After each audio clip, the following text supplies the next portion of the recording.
हिंदी साहित्य सागर चैनल में आप सभी का स्वागत है।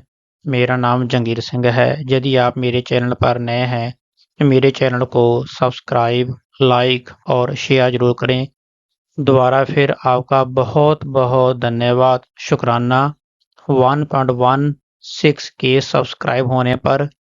यदि आप मेरे चैनल पर नए हैं तो आपने यूट्यूब पर सर्च बार पर जाना है, मेरा नाम लिखना है, सर्च करना है, उस पर सर्च करना है। सर्च करने के बाद मेरा यह चैनल और उससे संबंधित वीडियो जो मैंने डाली हुई हैं आपको दिखाई देंगी और आपने मेरे चैनल को सब्सक्राइब करना है और बेल आइकन का साथ में जो बटन आएगा उसे प्रेस कर देना है।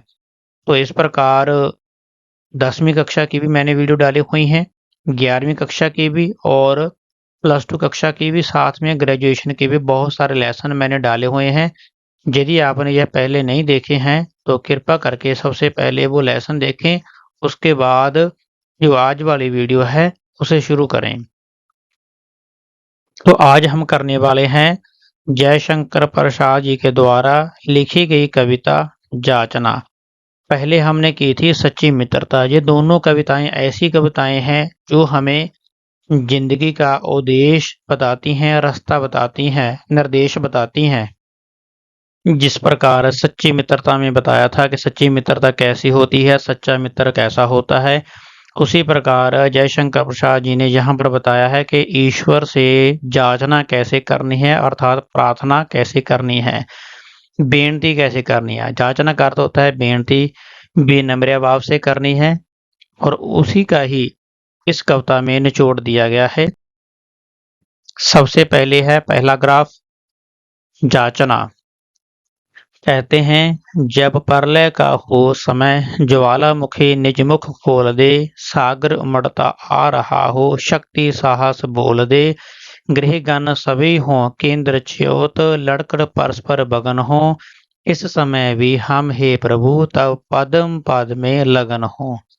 जयशंकर प्रसाद जी कहते हैं कि जब प्रलय का समय हो अर्थात दुनिया खत्म होने वाली हो, ज्वालामुखी अपना मुख खोल दें, ज्वालामुखी फट जाएं, सागर भी अपनी स्पीड से उमड़ता हुआ हमारे घरों में आ रहा हो, हमारी शक्ति खत्म हो चुकी हो, शक्ति साहस बोल दे, गृहगण सभी हों केंद्र ज्योत, जो के ग्रह होते हैं हमारे आसमान में, आकाश में, वह भी अपना जो केंद्रीय भाग है जहां पर वह अपना काम कर रहे हैं उस काम को छोड़कर लड़कर परस्पर भगन हो, वह खत्म हो रही हों अर्थात अपनी जगह से हिल जाएं, तब भी हम इस समय भी हम हे प्रभु तब पद्म पद में लगन हो। हे प्रभु, हे ईश्वर, हे भगवान, तब भी हम तुम्हें याद करते रहें, हमारा मन, हमारा हृदय आपकी यादों में जुड़ा रहे। प्रस्तुत पद किस कविता से लिया गया है? यह है जाचना। पता है कि यहाँ पर विनम्र बेनती हो रही है ईश्वर से, भगवान से। प्रस्तुत पद में कौन सा अलंकार है? अनुप्रास, यमक, उपमा या श्लेष? तो इसका सही उत्तर है अनुप्रास अलंकार।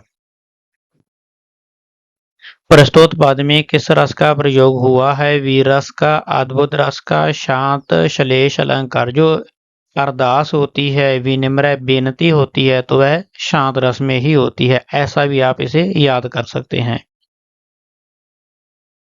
जब दूसरा पैराग्राफ आ गया है, जब शैल के सब श्रृंग विद्युत वृंद के आघात से हो गिर रहे भीषम, हो गिर रहे भीषण मचाते विषम में विख्यात से, जब गिर रहे हों प्रलयगण अवकाशगत आकाश में, तब भी प्रभु यह मन खिंचे तब प्रेम धारा के पास में। जयशंकर प्रसाद जी विनती करते हैं परमात्मा को। ईश्वर तो शैल, शैल का अर्थ होता है पर्वत, श्रृंग, श्रृंग का अर्थ होता है चोटियां, विद्युत वृंद इसका अर्थ है बिजलियों का समूह।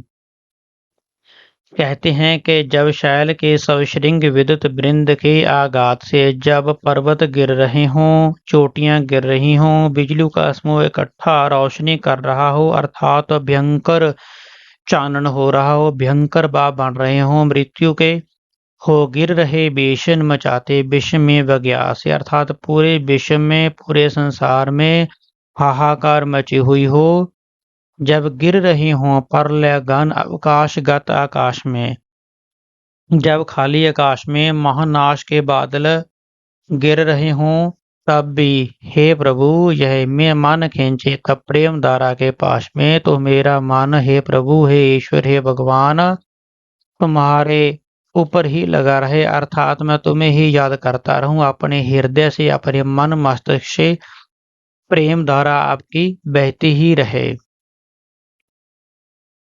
प्रस्तुत पद में क्या संदेश दिया गया है? प्रभु स्मरण का, प्रभु की आराधना का, प्रभु स्मरण का, उपरोक्त सभी। तो इसका सही उत्तर है उपरोक्त सभी।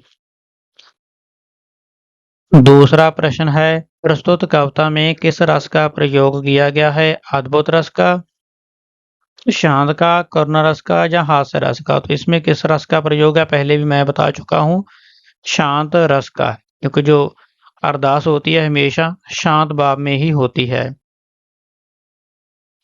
इस पद में किस अलंकार का प्रयोग किया गया है? यमक अलंकार, अनुप्रास अलंकार, रूपक अलंकार या फिर अनुप्रास एवं रूपक अलंकार? तो इसका सही उत्तर है अनुप्रास एवं रूपक अलंकार। तीसरा पैराग्राफ है, जब छोड़कर प्रेमी तथा सन्मित्र सब संसार में, इस गाँव पर छिड़के नमक हो दुख खड़ा आकार में, करुणा निधे ओ दुख सागर में, के हम आनंद में, मन मद भो विश्व सात प्रमुद तब चरण अरविंद में। जयशंकर प्रसाद जी कहते हैं, सन्मित्र, सन्मित्र होता है अच्छे मित्र, सच्चे मित्र, प्यारे मित्र। जब छोड़कर प्रेमी तथा सन्मित्र सब संसार में, ऐसा समय आ जाए कि आपसे प्रेम करने वाला व्यक्ति, प्रेमी भी आपका साथ छोड़ दे, आपका अच्छे मित्र भी आपका साथ छोड़ दें, अर्थात मृत्यु को पा लें। इस गाँव पर छिड़के नमक हो दुख खड़ा आकार में। तो जो आपके गाँव हैं, जख्म हैं, उन पर नमक छिड़का जा रहा हो और आपके मन मस्तिष्क में सिर्फ दुख ही दुख खड़ा हो, करुणा निधे हो दुख सागर में, कि हम आनंद में। हे करुणा निधे, चाहे पूरे सागर संसार में दुख ही दुख हो, हे प्रभु चाहे सुख ही सुख हो, कि हम आनंद में, चाहे हम सुख में हो, चाहे हे करुणानिधि, हे दयालु, हे प्रभु, चाहे हम दुखी हों, चाहे हम आनंद में हों, तब भी हम तुम्हें ही याद करते रहें, अपने हृदय से तुम्हारी आराधना करते रहें। मन मदप हो विश्व सात प्रमुदित तब चरण अरविंद में। मदप, प्रमुदित, मदप का अर्थ होता है बावरा, कि मन बावरे की तरह ही रहे। प्रमुदित का अर्थ है प्रसन्न होना, खुश होना। तीसरा है चरण अरविंद, चरण अरविंद का अर्थ है चरण कमलों में, अर्थात मेरा मन बवरा आपके चरण कमलों में ही लगा रहे, प्रसन्न रहे, खुश रहे। कवि ईश्वर से क्या वरदान मांग रहा है? प्रभु चरणों में मन लगा रहे। कवि के अनुसार उसका मन मधुप कहाँ जुड़ा रहे? मन मधुप अर्थात मन रूपी बवरा, मधुप का अर्थ होता है बवरा, चरण अरविंद में अर्थात चरण कमलों में ही उसका मन लगा रहे। गाँव पर नमक छिड़कना का क्या अर्थ है? दुखी को देख दुखी करना, या गाँव पर नमक छिड़कर इलाज करना, या गलती से गाँव पर नमक बिखेरना, या नमक छिड़कना क्रूरता है। तो इसका सही उत्तर है दुखी को अधिक दुखी करना, अर्थात पहले ही उसे जख्म हो चुका है, उस पर हम नमक छिड़कें तो जख्म क्या होगा? बढ़ेगा, उसका दर्द भी बढ़ेगा, तकलीफ भी बढ़ेगी। इसलिए इसका सही उत्तर है दुखी को अधिक दुखी करना।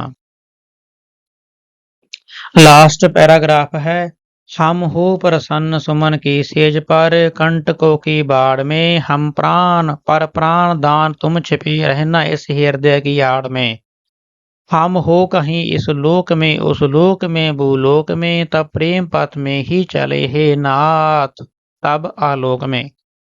तो जयशंकर प्रसाद जी कहते हैं, परमात्मा को बेनती करते हैं, वंदना करते हुए कहते हैं, हम हो सुमन की सेज पर कंटकों की बाढ़ में। चाहे हम सुमन की फूलों की सेज पर सो रहे हों, बैठे हुए हों, चाहे हम कंटकों की बाढ़ में हों, अर्थात जहाँ पर कांटे हैं, कांटों में जा रही हों, कांटों की जाड़ियों में जा रही हों। बाढ़ का अर्थ होता है कांटों की जाड़ियां। पर प्राणनाथ तुम छिपे रहना इसी हृदय की आड़ में। चाहे हम सुखी हों, चाहे हम दुखी हों, चाहे हम फूलों की सीज पर हों, चाहे हम कंटकों की बाढ़ में हों, जाड़ियों में हों, हे प्रभु तुम हमारे हृदय में ही बसे रहना, हमारे हृदय में से कहीं भी मत जाना। हम हो कहीं इस लोक में, उस लोक में, भूलोक में, चाहे हम किसी भी लोक में हों, चाहे इस लोक में हो, चाहे उस लोक में हो, चाहे हम भूलोक में हों, अर्थात हम कहीं पर भी हों, जीवते हों या मर जाए, मृत्यु भी हो जाए तो भी कोई बात नहीं। हे प्रभु तब प्रेम पथ में ही चले, हे नाथ तब आलोक में। हे प्रभु, हे ईश्वर, हे भगवान, हम चाहे इस पृथ्वी पर रहें, चाहे उस लोक में रहें, हम सदा तुम्हारे ही दिखाए प्रेम के रास्ते पर चलते रहें और तुम्हारे ही दिखाए प्रकाश में हमेशा चलते रहें, जिससे हमारा जीवन सफल हो जाए। यही हमारी वंदना है, यही हमारी बेनती है। प्रस्तुत किस कवि की रचना है? तो किसकी रचना है? मैथिली शरण गुप्त, जयशंकर प्रसाद, सुमित्रता नंदन पंत, सूर्यकांत त्रिपाठी, निराला। तो इसका सही उत्तर है जयशंकर प्रसाद। प्रस्तुत कविता में किस रस का प्रयोग किया गया है? शांत, करुणा रस, भयानक रस। तो इसमें किसका प्रयोग किया है? करुणा रस, अर्थात दया दिखाई गई है कि हे प्रभु चाहे कुछ भी हो जाए, आप हमारे हृदय में से कहीं मत जाना। यमक अगला प्रश्न है, लास्ट वाला प्रश्न था। प्रस्तुत पाद में किस अलंकार का प्रयोग किया गया? यहाँ पर अलंकार वाला प्रश्न था कि इसमें किस अलंकार का प्रयोग किया गया है। तो इसमें 4 ऑप्शन दी गई हैं, यमक अलंकार, अनुप्रास अलंकार, रूपक अलंकार या फिर अनुप्रास एवं रूपक अलंकार। तो इसका सही उत्तर है दोनों अलंकारों का प्रयोग किया गया है, अनुप्रास एवं रूपक अलंकार। तो आज के लिए इतना ही। आपका बहुत बहुत आभार। कल हम करने वाले हैं सुमित्रता नंदन पंत जी के द्वारा रचित कविता दो लड़के। पंत जी ने 2 लड़कों के बारे में बताया है, वह हम कल करेंगे। आज के लिए इतना ही। बहुत बहुत शुक्रिया जी, थैंक यू।